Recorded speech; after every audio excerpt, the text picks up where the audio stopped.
परम पावन परम आराध्य प्रातः स्मरणीय आचार्य श्री महाश्रमण जी के चरणों में सत सत नमन करते हुए हम आज सुबह का सत्र प्रारंभ कर रहे हैं। त्रिपदी वंदना। वंदे अरहं वंदे गुरुवरम्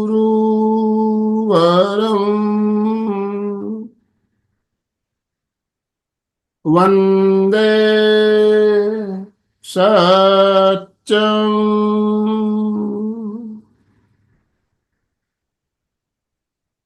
सभी साधक साधिकाओं को जय जिनेन्द्र, सुप्रभात, गुड मॉर्निंग, ओम अरहम। बंधुओं और बहनों, एक बहुत ही शानदार और एक गहरे विषय को लेकर हम आपके साथ आज जुड़ रहे हैं।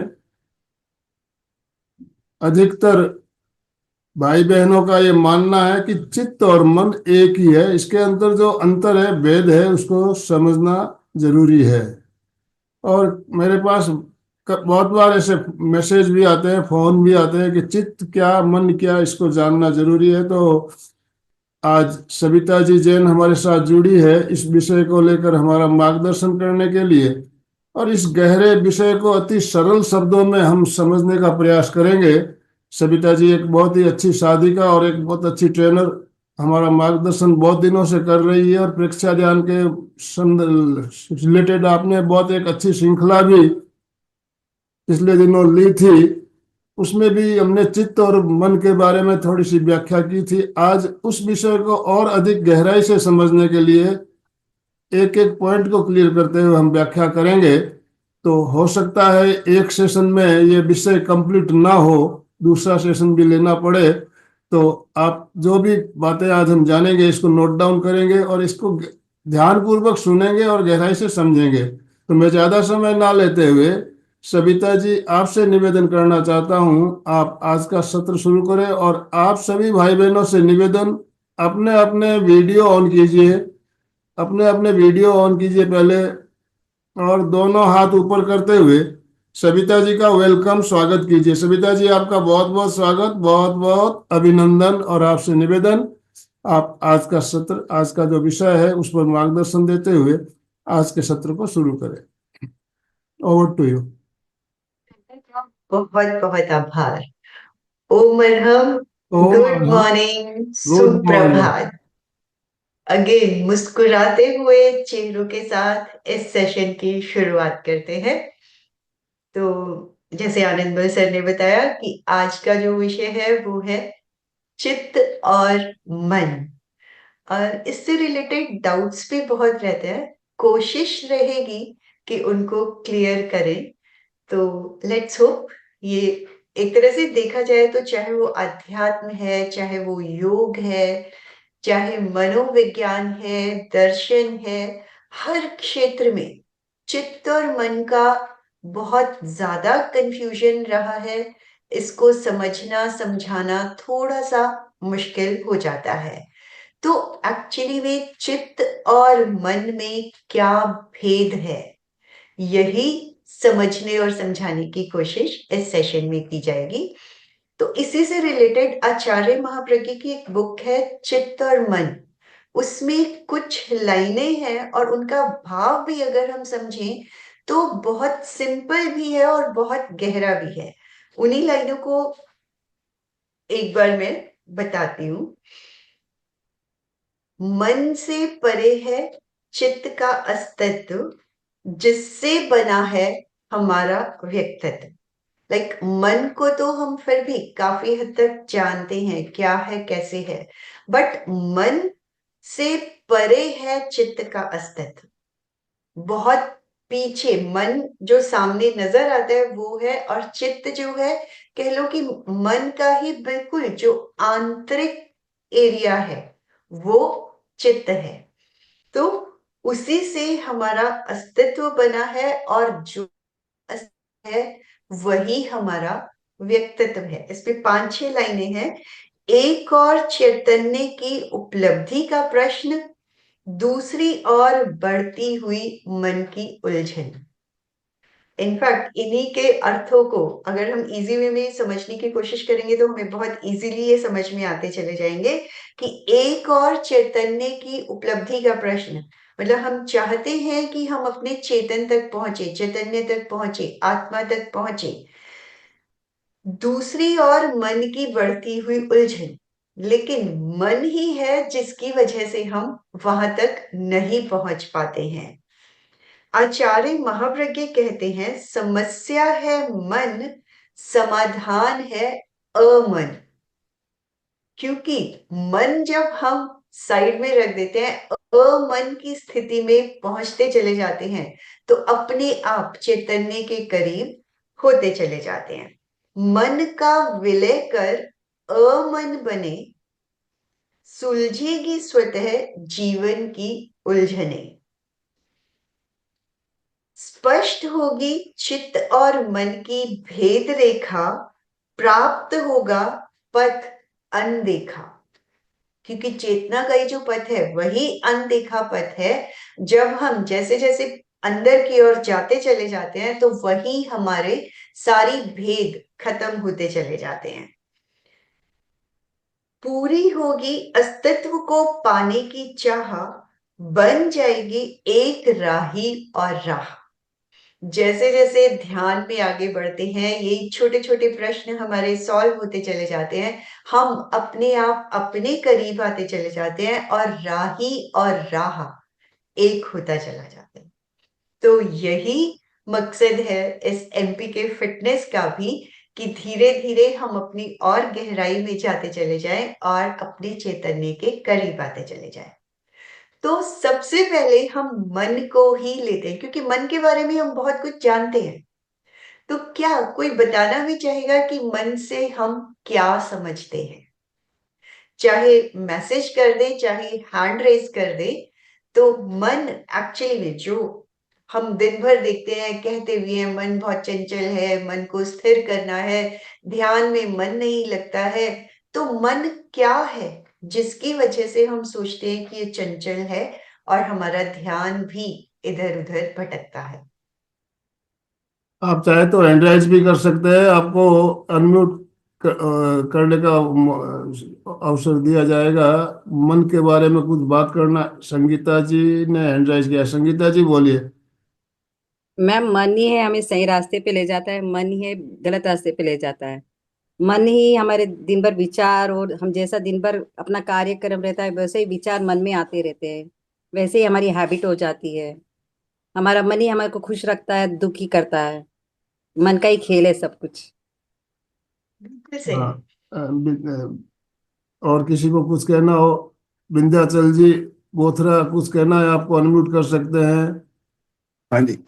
मन एक मन हमारा पुद्गल है, जो हमारा अतीत की स्मृति, वर्तमान का चिंतन और भविष्य की कल्पना, मन ये तीन काम करता है। और मन के ये तीन काम है। हम मन और चित्त को जो कहते हैं, मन हो गया पुद्गल, चित्त हो गया चेतना। हाँ। बहुत सही। हाँ, मूलचंद जी डागा, कुछ कहना चाहेंगे आप? यस, अनम्यूट कीजिए प्लीज। हाँ बोलिए मूलचंद जी, अनम्यूट ऑप्शन दिया है आपको।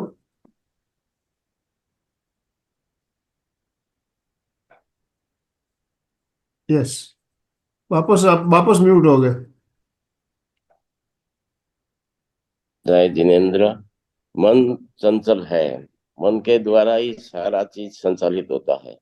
मन जो है, उसके अंदर जैसे जैसे भाव आते हैं उसके ही प्रतिक्रिया हमारे अंदर में आती रहती है, और उसी से ही सारा कार्य आगे चलता रहता है। नमस्कार। बिल्कुल सही। जो चर्चा चल रही है इसके बारे बारे मन के बारे में बहुत सी बातें सामने आ रही है, और मन को एक छठी इंद्रिय भी माना जाता है। पांच इंद्रियां तो हम है ही, छठी इंद्रिय भी मन को माना जाता है। तो इसी बात पर हम चर्चा और आगे करेंगे। शशि जी कुछ शायद कहना चाहती है। शशि जी, यस, अनम्यूट कीजिए शशि जी अपना आप। मेरे ख्याल में तो मन का मतलब है वो चेतन अवस्था का भाव, वही मन है। ये भाव एकदम टिकते नहीं है, यही चंचल है, इसे ही हम मन कह सकते हैं। चलिए, सही। सभी के इनफैक्ट जितने भी 3 4 जो भी अभी जवाब दिए गए सभी सही हैं। इन्हीं को हम धीरे धीरे यही सारे पॉइंट्स इसमें डिस्कस भी होंगे और धीरे धीरे इन्हीं पॉइंट्स को इलेबोरेट करके समझने की कोशिश करेंगे कि मन क्या है। विजय जी ने लिखा है मन मस्तिष्क के भाव हैं। बिल्कुल, हाँ, एक्चुअली में मन भाव चित्त कहने को ये एक दूसरे से रिलेटेड हैं, बट फिर भी हम मन और चित्त में काफी कंफ्यूज हो जाते हैं कि मन क्या है और चित्त क्या है। और जब भी ध्यान के कोई भी प्रयोग किए जाते हैं तो देखा होगा हमेशा जो सजेशन दी जाती है वो ये दी जाती है कि चित्त को लेकर जाए, मन को लेकर जाए कहीं नहीं कहा जाता। तो मन जो है ये हमारा ऊपरी व्यक्तित्व है, मन ही है जिसके थ्रू सबकी सब चीजें प्रेजेंटेशन में आती हैं, क्योंकि मन शरीर वाणी ये तीनों ही क्रिया तंत्र के हिस्से हैं जिनके द्वारा जो भी कुछ प्रवृत्ति आवृत्ति वृत्तियां हमारे भीतर होती हैं इन्हीं के माध्यम से रिप्रेजेंट होती हैं, अभिव्यक्त होती हैं, उनका मैनिफेस्टेशन होता है, शरीर के द्वारा होता है। ये तो सबको विजिबल भी होता है, एक्शंस के थ्रू जो भी एक्टिविटीज मैनेज करते हैं वो शरीर के थ्रू इजीली दिखाई दे जाती हैं। अब मन और वाणी, मन जो है जब मनन करता है, और वाणी को भी देखें, भाषा, भाषा भी जब बोली जाती है तभी वो व्यक्त प्रेजेंटेशन की पोजीशन में आती है, ना वो पहले, लाइक बोलने से पहले भी भाषा का कोई अस्तित्व नहीं है, बोलने के बाद भी शब्दों का कोई अस्तित्व नहीं है। मीन्स भाषा जिस वक्त बोली गई वही वक्त उसका प्रेजेंटेशन का है।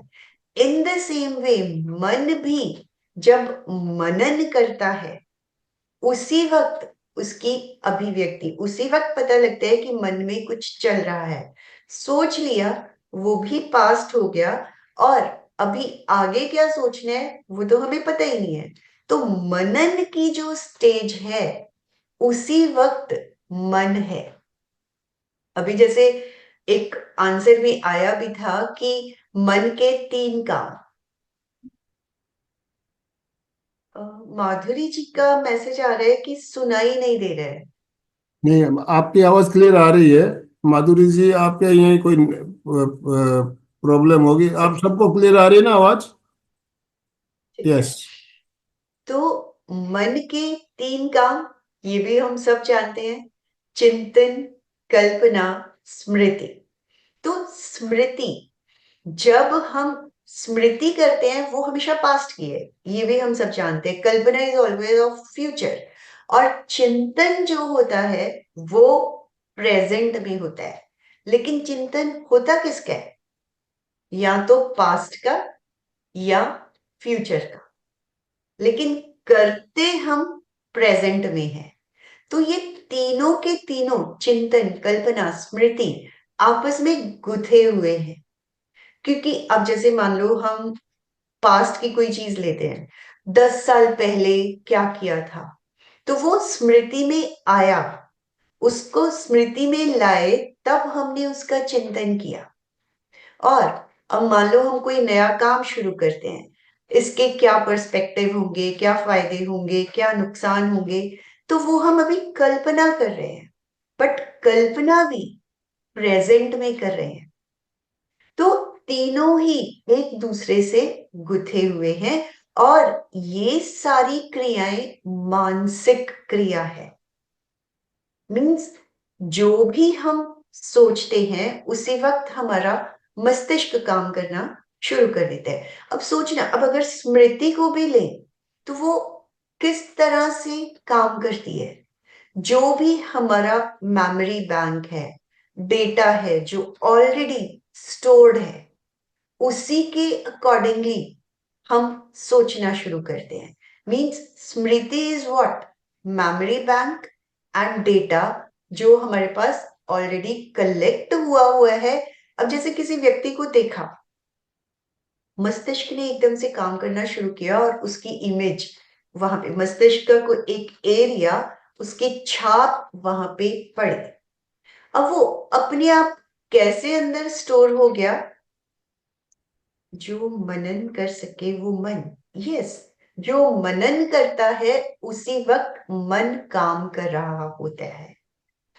तो अब वो व्यक्ति को हमने देखा, छोड़ गया अनकॉन्शियस सबकॉन्शियस माइंड पे हमारी जो, इनफैक्ट सबकॉन्शियस अनकॉन्शियस जो प्रेजेंट है दैट इज कॉन्शियस माइंड।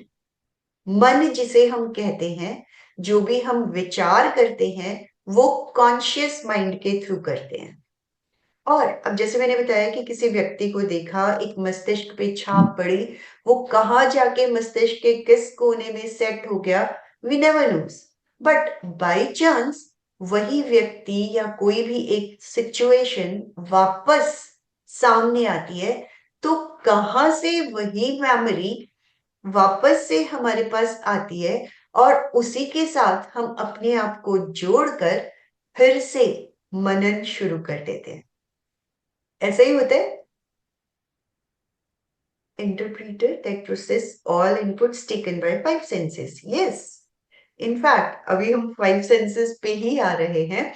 तो जो हमने देखा, जो हमने फाइव सेंसेस के थ्रू ग्रहण किया, वो सिर्फ सेंसेस का काम है, सिर्फ देखना सुनना। उसके बाद उसका और कोई काम नहीं होता, वो सिर्फ प्रेजेंट में ही है। Senses works only in present. जो हम बार बार ये चीजें कहते हैं, live in present, live in present. तो जो काम सेंसेस ने किया that is always in present. उसके बाद सेंसेस का काम खत्म। अब जैसे मैंने एग्जांपल दिया, उस व्यक्ति को देखा, आंख ने सिर्फ देखा, वो पीछे मेमोरी में गया, वो मस्तिष्क का काम है। अब मस्तिष्क के बाद ही हमारे मन ने काम करना शुरू किया। अब उसके साथ पीछे की जो मेमोरी जुड़ी, तो वहां से मनन अपना कार्य शुरू हो गया, मन का कार्य शुरू हो गया। अब जैसे ही मानसिक क्रिया शुरू हुई, वहां पे कंपैरिजन भी शुरू हो जाता है, कंपटीशन भी शुरू हो जाता है, एनालिसिस भी शुरू हो जाता है, जजमेंट भी शुरू हो जाती है। किस तरह? जैसे मान लो अब एक कमरे में एक पंखे को देखा, फिर हम दूसरे कमरे में चले गए, अचानक फिर से पंखे पर नजर गई। तो आंखों ने सिर्फ देखा, लेकिन अब मनन चिंतन कैसे शुरू हुआ? अरे वो वाले कमरे का पंखा ज्यादा अच्छा है, अरे नहीं इसका डिजाइन ज्यादा अच्छा है। तो इस तरह से अब वो कंपैरिजन आना शुरू हो जाता है, जजमेंट्स आनी शुरू हो जाती हैं। तो ये सारे कार्य मस्तिष्क से मिलकर मनन की क्रिया शुरू हो जाती है। तो इस तरह मन हर वक्त एक्टिवेटेड रहता है।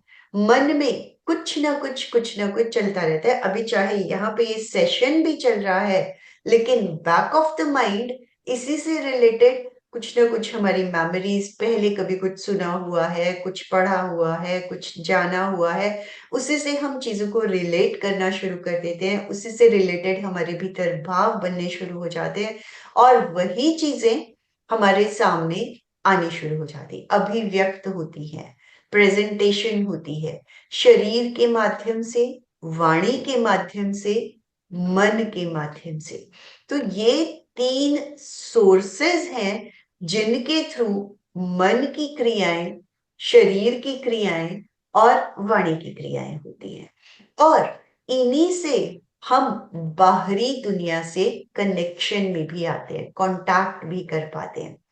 जैसे पांचों इंद्रियों से सिर्फ और सिर्फ हमने ग्रैब किया, मनन किया और उसके बाद कोई ना कोई एक थॉट प्रोसेस बनना शुरू हुआ। अब थॉट प्रोसेस बना, उससे रिलेटेड अब हम कोई सॉल्यूशंस भी ढूंढने की कोशिश करते हैं। मतलब कॉन्शियस माइंड और सबकॉन्शियस थॉट जब दोनों मिले तो एक भाव क्रिएट हुआ, और अब जो वो भाव भी बना, उससे रिलेटेड सॉल्यूशंस ढूंढने के लिए फिर से हम बाहरी जगत में इंद्रियों का ही सहारा लेते हैं। Isn't it? ऐसा है ना, कोई भी प्रॉब्लम आई हमारे सामने, फिर से हम देखकर, सुनकर, समझकर इन्हीं बातों का सॉल्यूशन ढूंढने के लिए अल्टीमेटली 5 सेंसेस ही हमें हेल्प करती हैं। तो 5 senses always works in present. जैसे अभी आनंदमल सर ने भी बताया कि मन को भी छठी इंद्री ही मान लेते हैं, तो एक्चुअली में वही पांचों इंद्रियों का जो रॉ मटेरियल भीतर गया, मानसिक क्रिया हुई, मानसिक क्रिया के बाद मन ने अपना काम करना शुरू किया।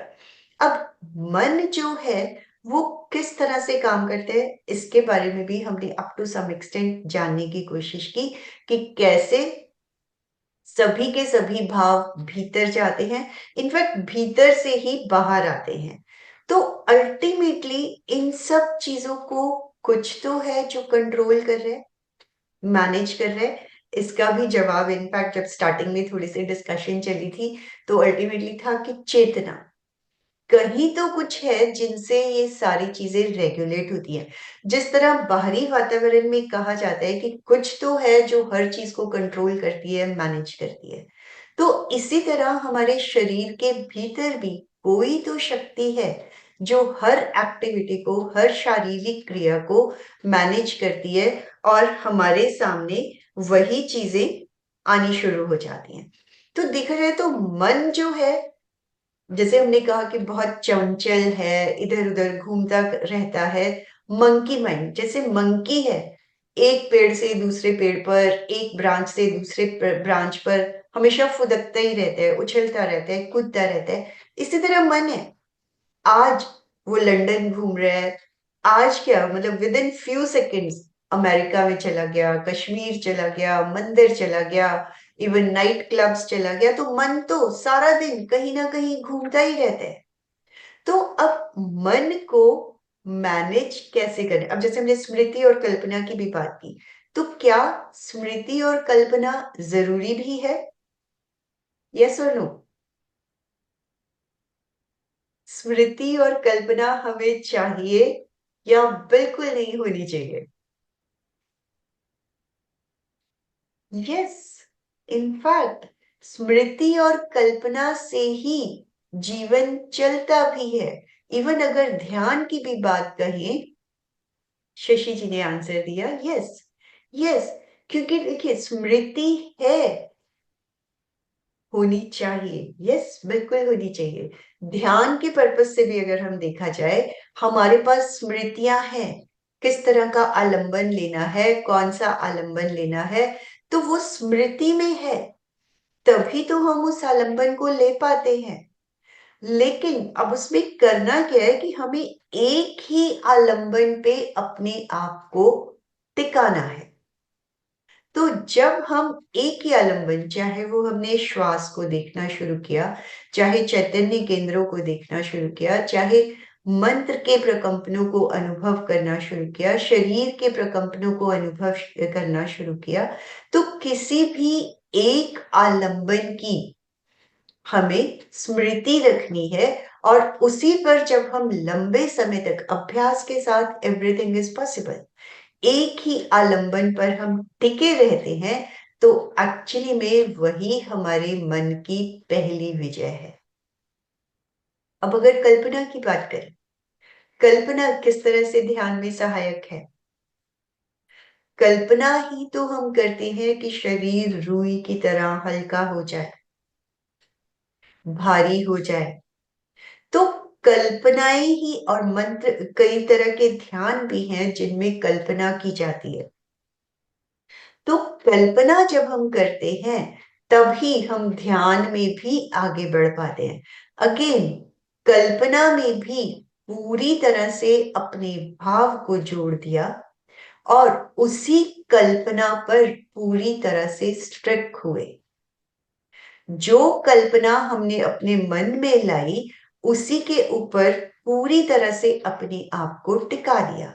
जैसे एक ही स्मृति पर टिकाया हमारी पहली विजय, एक ही कल्पना पर अपने आप को टिकाया हमारे मन की दूसरी विजय।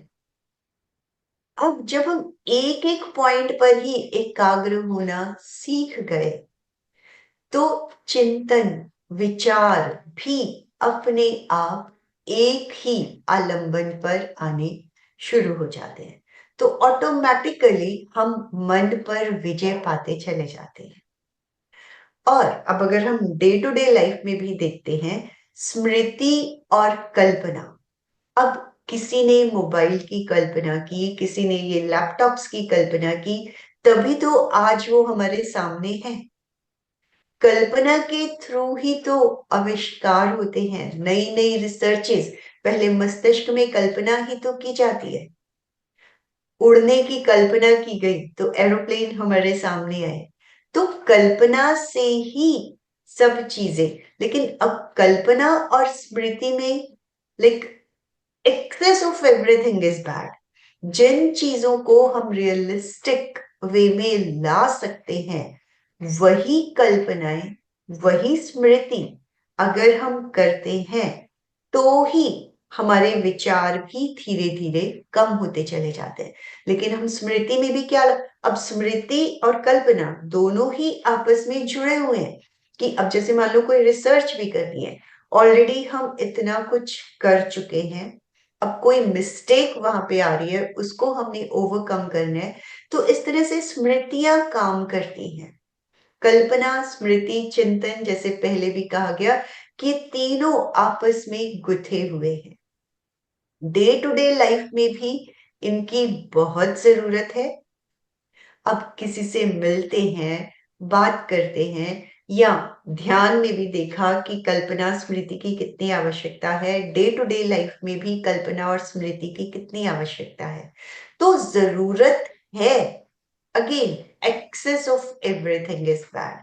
तो हमें बस ये समझना है कि कोई भी कल्पना या स्मृति, अब स्मृति जो अननेसेसरी होती है वो किस तरह से होती है, क्या करते हैं, जिसे हम कहते हैं कि अरे स्मृतियां हमें परेशान करती हैं, कल्पनाएं हमें परेशान करती हैं।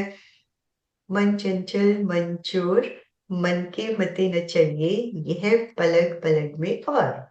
यस, तो मन जो है स्मृतियों में किस तरह से घूम, अरे उसने ऐसा कैसे कर दिया, अरे ऐसा कैसे हो गया, नेक्स्ट टाइम उसको बोलने दे, मैं उसको इस तरह से जवाब दूंगी। तो ये सारी चीजें जो नेगेटिव पॉइंट ऑफ व्यू से हमारे भीतर चलती रहती हैं और जिससे हमें पता भी लगता है कि जी ये सब चीजें जब हम सोच रहे हैं हमारा मन परेशान होना शुरू हो जाता है, मन में बेचैनी होनी शुरू हो जाती है, तब हम एकदम से स्ट्राइक भी करते हैं, अरे छोड़ो क्यों इतना सोचना। तो जब हमने अपने मन को स्थिर करना सीख लिया किसी भी एक आलंबन पर, और अगर चिंता भी कर रहे हैं, चिंतन भी कर रहे हैं, तो एक ही आलंबन को, एक ही थॉट के बारे में सोचना शुरू कर दीजिए। उनमें बहना नहीं है। ध्यान के समय इन शब्दों को बार बार कहा जाता है कि विचारों में बहना नहीं है। तो विचारों में बहना नहीं है से हम क्या समझते हैं? एक ही सिंपल सा सेंटेंस अगर हम समझने की कोशिश करें कि विचारों में बहना नहीं है, ये क्या है?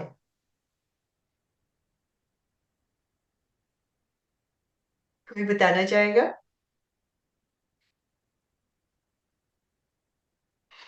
इनफैक्ट बहन संगीता जी ने अपना हैंड रेज किया है,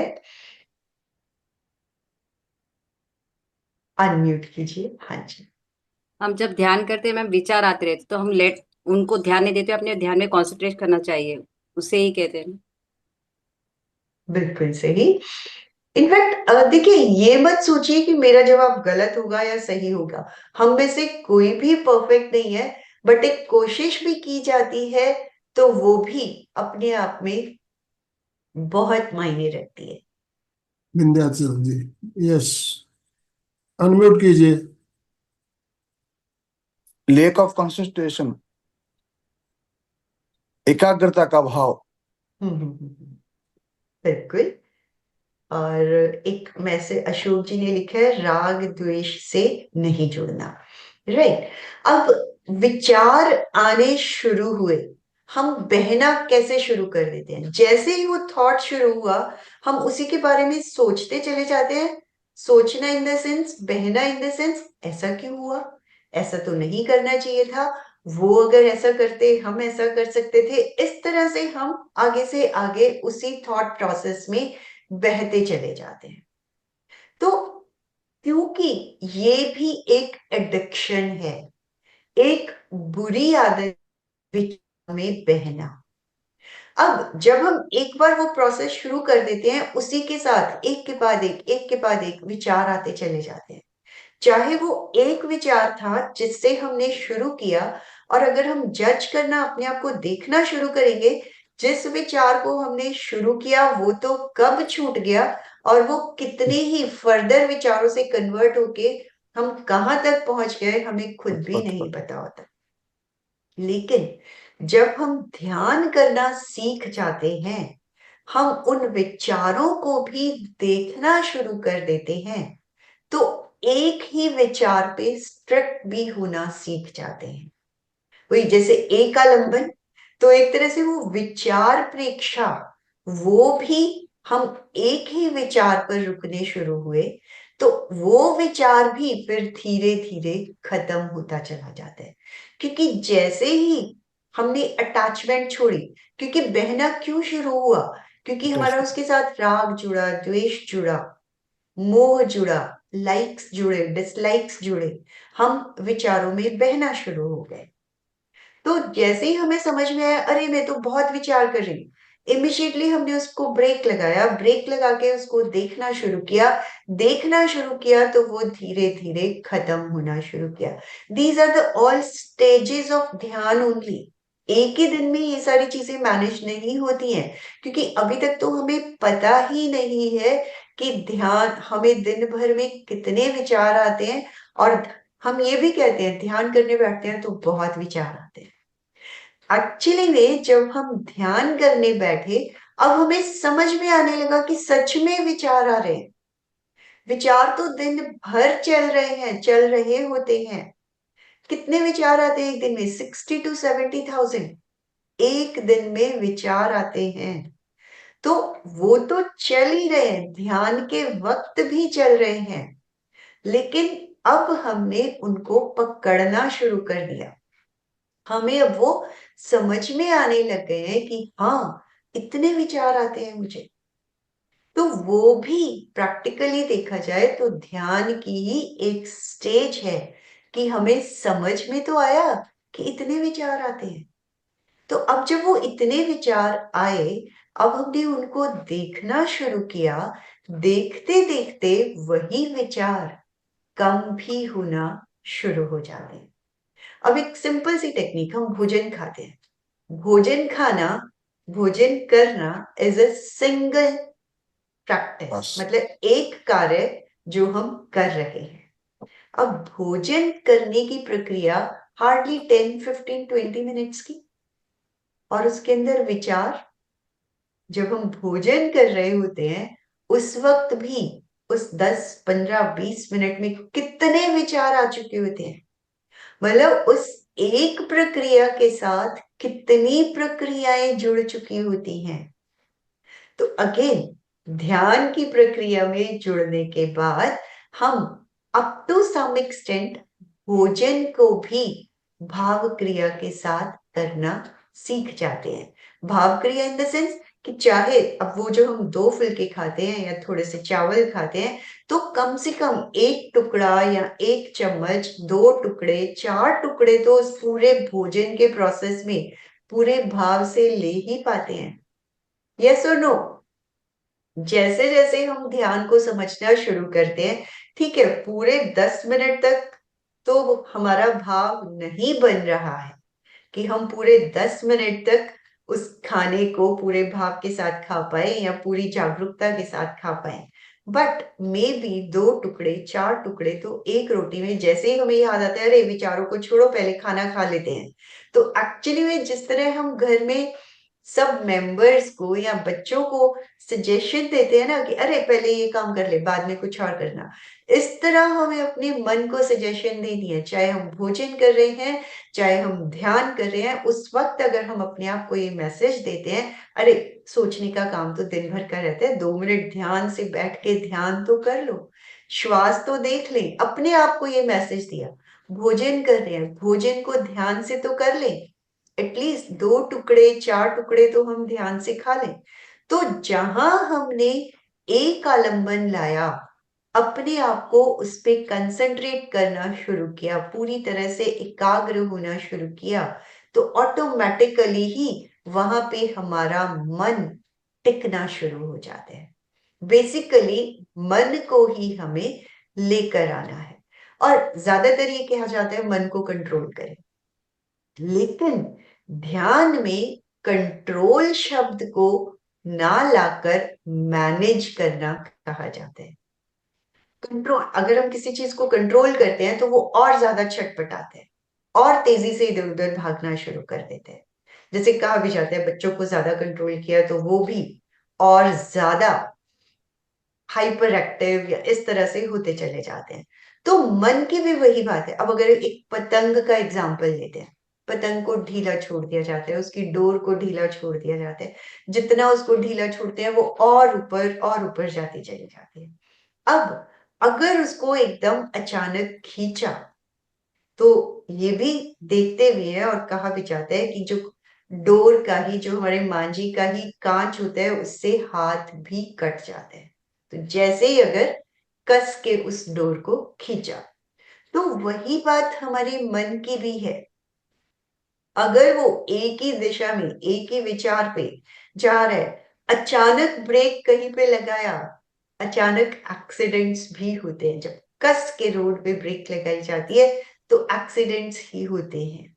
तो इसी तरह मन को भी छोड़ा, लेकिन उसको भी एकदम से कंट्रोल ना करके धीरे धीरे आलंबनों पर लाते हैं, तभी वो मैनेज होना सीखता है। अब कांच की प्लेट कई बार किसी बच्चे के हाथ में आ जाती है तो हमें लगता है फटाक से उसके हाथ से छीन ले। जैसे ही छीनने की कोशिश करते हैं तो वो रोना भी शुरू कर देता है, और उस रोने के चक्कर में और ज्यादा चांसेस बढ़ जाते हैं कि कहीं ये हाथ से छूट ही ना जाए। तो उसी में अगर हम उस प्लेट को छोड़ दें, थोड़ी देर में वो बच्चा रोकर उस प्लेट को रख भी देता है। लेकिन क्योंकि हम ही अपने आप को मैनेज नहीं कर पाते हैं, इसलिए सिचुएशंस बदलती चली जा रही। अब पानी तालाब में रुका हुआ होता है, उसमें पत्थर फेंकते हैं तभी उसमें चंचलता आती है। तो वही हाल मन को भी जब कोई विचार मिलता है तभी उसमें चंचलता क्रिएट होती है। तो उस तरह जब हम छोटी छोटी चीजों को ध्यान में रखते हैं, इनफैक्ट आज हम थोड़ा मन को ही लेकर चल रहे हैं ताकि मन के बारे में हम सभी लोग बहुत कुछ जानते हैं, और मन को ही समझ लेते हैं तो हमारे लिए चित्त को समझना भी बहुत आसान हो जाता है। क्योंकि जिसे हम जानते हैं, पहले उसी के अलग अलग पहलुओं को जाना, समझा कि मन है क्या। तो इनफैक्ट देखा जाए तो जितनी भी बातें यहाँ पे डिस्कस हुई हैं, जानते हो हम सभी हैं। आई होप सो ये सारी चीजें हम सबको पता है, लेकिन फिर भी मन के चलते ही हम अपने मन को ही मैनेज भी करने में मुश्किल समझते हैं। तो मुश्किलें आती भी है, नो डाउट, लेकिन जैसे जैसे हम ध्यान की ओर बढ़ते चले जाते हैं, हम अपने मन को स्थिर करना भी सीख जाते हैं। तो अब मन और इससे रिलेटेड अगर और भी कोई 1-2 पॉइंट्स यस जोड़ना भी चाहता है तो वो लोग जोड़ भी सकते हैं। सविता जी, हाँ जी। टाइम हमारे पास 20 मिनट बचा है, हम 15 मिनट का प्रैक्टिकल भी हमें करना है। तो ऐसा, अभी हमने मन के बारे में जाना, और आज का जो जो हमारा विषय था, विषय भी दिया गया है, मन का मालिक चित्त। मन का बिल्कुल। मालिक चित्त। तो मन का मालिक चित्त कैसे है, इसको हम अगले सत्र में चित्त के बारे में बात करना चाहेंगे। मन को हमने आज मन के बारे में बहुत बातें जानी सुनी, तो मैं चाहूंगा मन को एकाग्र करने के लिए श्वास परीक्षा का प्रयोग हम करते रहते हैं, तो हम प्रैक्टिकल भी करना चाहेंगे। इससे पहले अशोक जी ने हैंड राइज किया है। अशोक जी, अनम्यूट कीजिए अपने आप को प्लीज। जय जिनेन्द्र। एक विचार आया था मन में कि जैसे अपन रात को सोते हैं तो सपने आते हैं। अभी कई सपने तो ऐसे होते हैं कि जो पूर्व जन्म या भविष्य का आभास भी हो सकता है, और कई सपने तो मन का जंजाल भी होता है।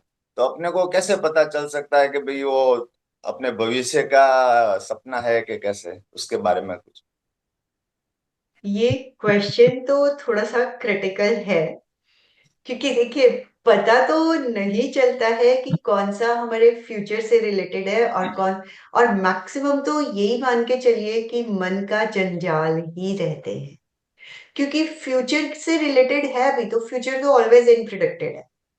अब जैसे कई बार हम फ्यूचर के चक्कर में ही बहुत सारी एक्टिविटीज में इन्वॉल्व हो जाते हैं, किसी को दिखाना, करना, पूछना, लेकिन वहां पे भी देखा जाए तो अनसर्टेनिटी तो हमेशा ही होती है। ये तो नहीं है कि जिसने हमें जो बता दिया या जो कह दिया वो 100% होना ही। तो एक तरह से वही है कि जिन चीजों को हम मानना शुरू कर देते हैं, जिन चीजों में हम उलझना शुरू कर देते हैं, अल्टीमेटली हमारा माइंड डिस्टर्ब होना शुरू कर देता है। एक तरह से वो झलक आई भी हो सकता है, एक दो बार वो झलक सपने की हमें दिन भर परेशान भी करती है। अरे कहीं ऐसा हो तो नहीं जाएगा, अगर ऐसा कुछ बिल्कुल। हो गया तो फॉरगेट अबाउट इट।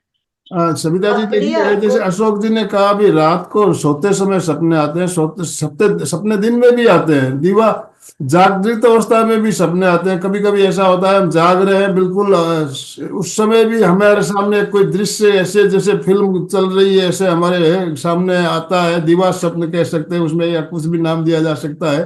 तो ऐसा बहुत बार मेरे साथ तो होता है। दिन में भी मैं जब बैठा रहता हूँ तो कुछ पुरानी स्मृतियां या कुछ ऐसी ऐसे कुछ चीजें जो कभी घटी भी नहीं मेरे साथ, ऐसे भी दृश्य मेरे सामने आने शुरू हो जाते हैं। तो ये मन का ही काम है मेरे ख्याल से। तो इसके बारे में हम और आगे बात करेंगे, तो अभी हमारे पास समय थोड़ा ही बचा है, तो मैं चाहूंगा आप भी और इसके बारे में सभी थोड़ी जानकारी हासिल करें। अगले सत्र में भी हम इसी तरह चर्चा सत्र लेते हुए चित्त के बारे में जानेंगे। और चित्त मालिक है, मन नौकर है, ऐसा किताबों में लिखा हुआ है। तो इस पॉइंट को हम समझेंगे कि मालिक, चित्त मालिक कैसे, मन नौकर कैसे है। तो मैं चाहूंगा अभी बिल्कुल। प्रैक्टिकल के लिए हम तैयार हो जाएं। यस। कृतज्ञ। तो जिस भी आसन में सुविधा पूर्वक बैठ सके, आसन का चुनाव, कमर और गर्दन सीधी रखते हुए। जैसे हमने एक आलंबन की बात की आज, कि मन को हमें एक आलंबन पर टिकाना है, तो श्वास का ही आलंबन लेते हुए हम इस ध्यान को आगे बढ़ाते हैं। आंखें कोमलता से बंद, चेहरे पर मुस्कुराहट। पूरे ध्यान काल तक शरीर का यही पोस्चर बना रहे। शरीर को पूरी तरह से ढीला छोड़ दे। 3 बार महाप्राण ध्वनि श्वास लें। हम्म, हम्म, हम्म,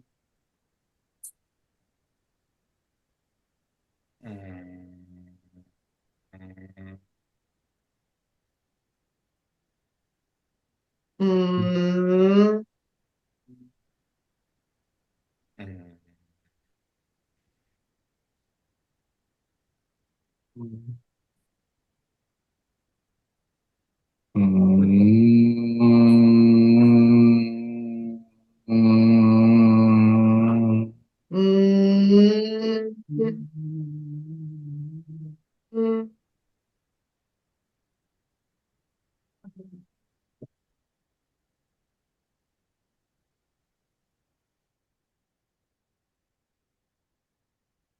शरीर को स्थिर, शिथिल और तनाव मुक्त करें।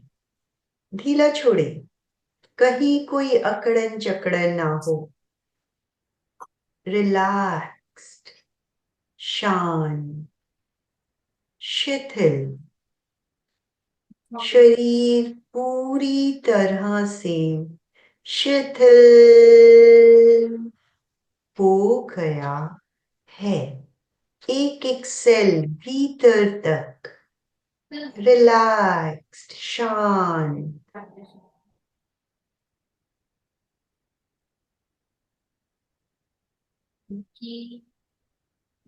धीरे धीरे लंबा श्वास ले, 5 की गिनती तक। धीरे धीरे लंबा श्वास छोड़ें।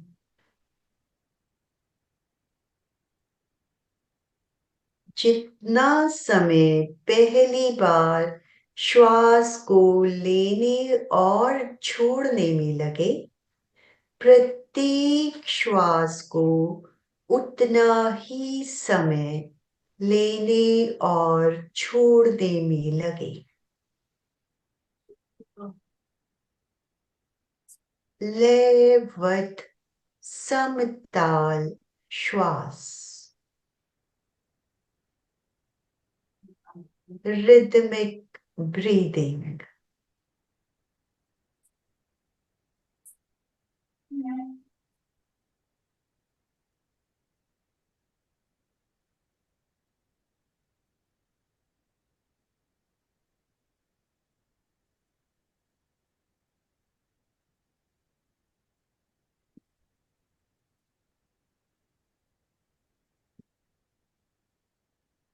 श्वास के प्रकंपन नाभि तक जाएं।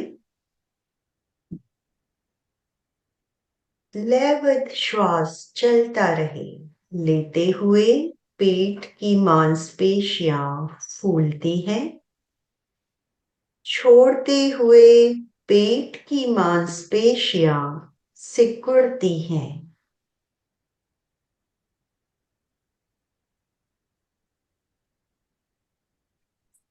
लयबद्ध श्वास के साथ पूरा ध्यान पेट की मांसपेशियों के फूलने और सिकुड़ने पर।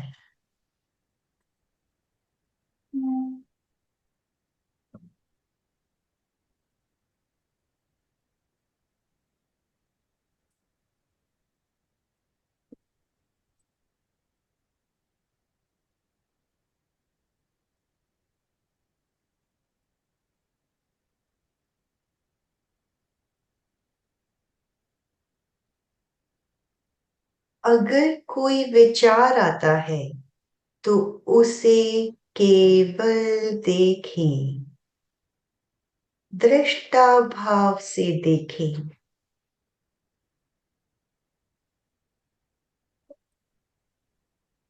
पूरा ध्यान आते जाते श्वास पर।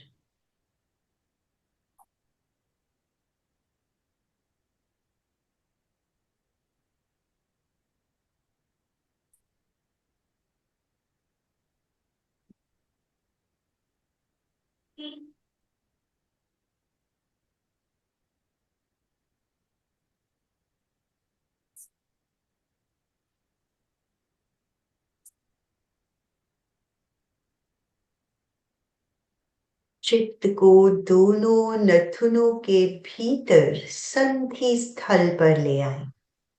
नोस्ट्रिल के भीतर जंक्शन पॉइंट। धीरे धीरे श्वास ले।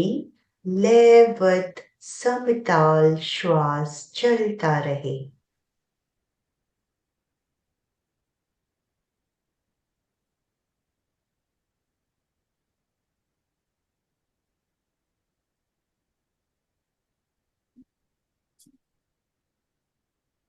प्रत्येक श्वास को जानते हुए ले, जानते हुए छोड़ें।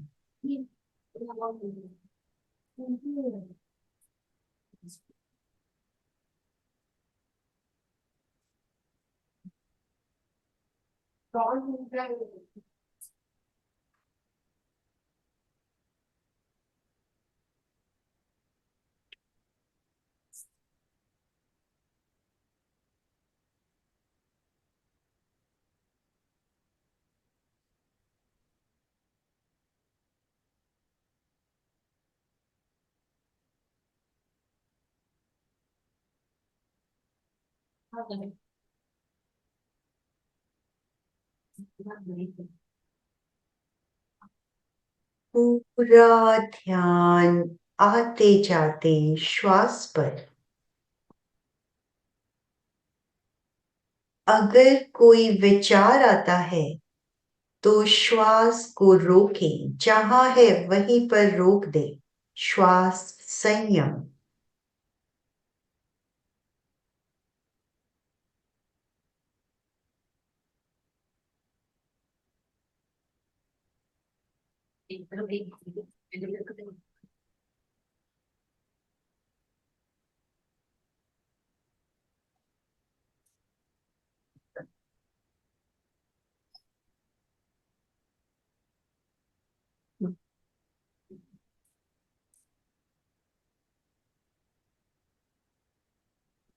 सहज श्वास।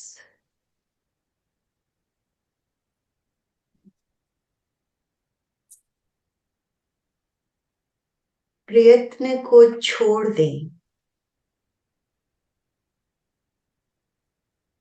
आते जाते श्वास को देखें।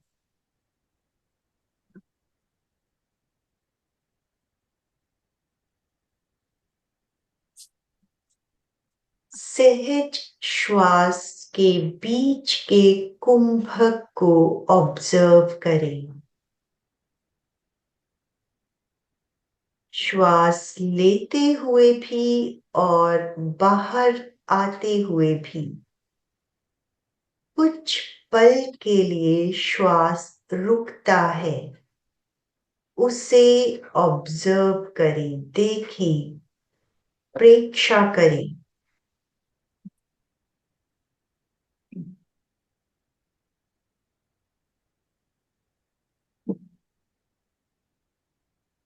जब हम देखते हैं तो अनुभव में आता है।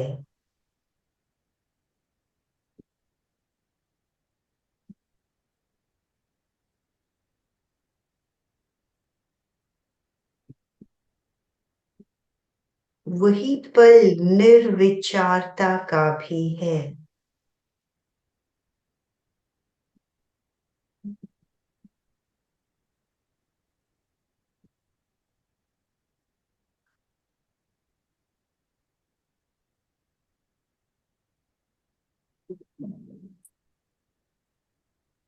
सहज श्वास की प्रेक्षा।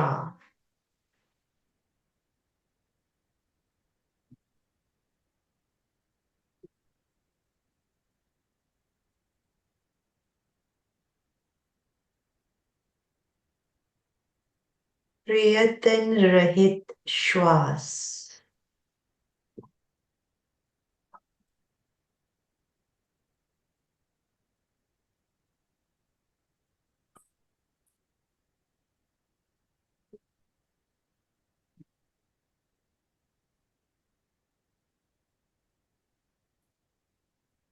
बंधु को ढीला छोड़ दें।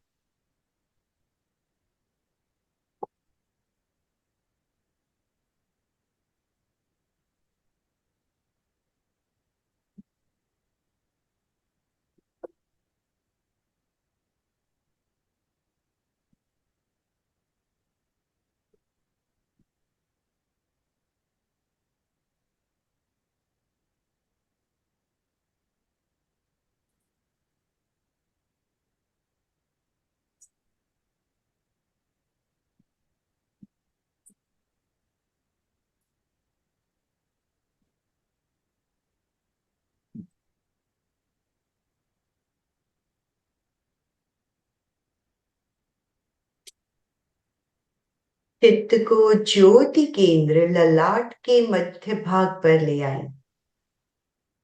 पूर्णिमा के चांद की श्वेत रश्मियां ज्योति केंद्र पर भीतर तक गिर रही हैं। पूर्णिमा के चांद की चांदनी की ठंडक का अनुभव भीतर तक।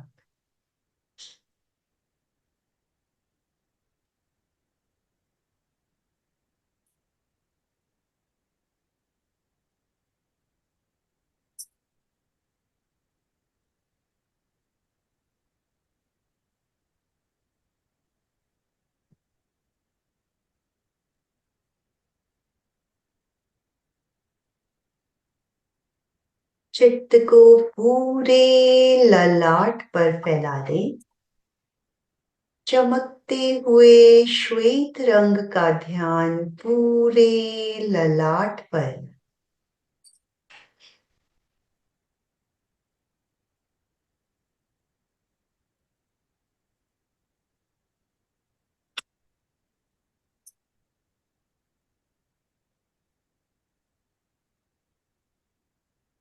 श्वेत रंग के परमाणु ललाट के भीतर प्रवेश कर रहे हैं।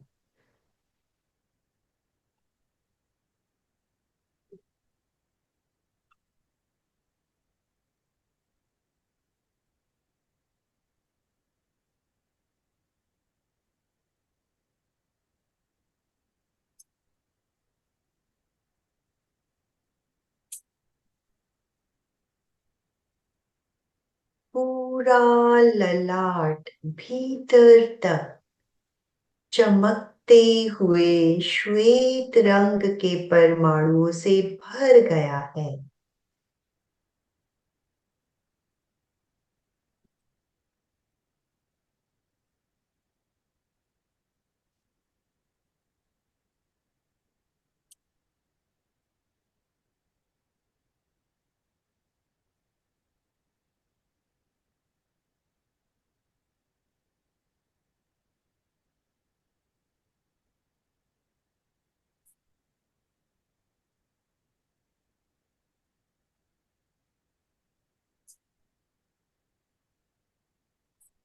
शांति और आनंद का अनुभव। शांति और आनंद से भरे हुए लौट रहे हैं। 2-3 लंबे श्वास।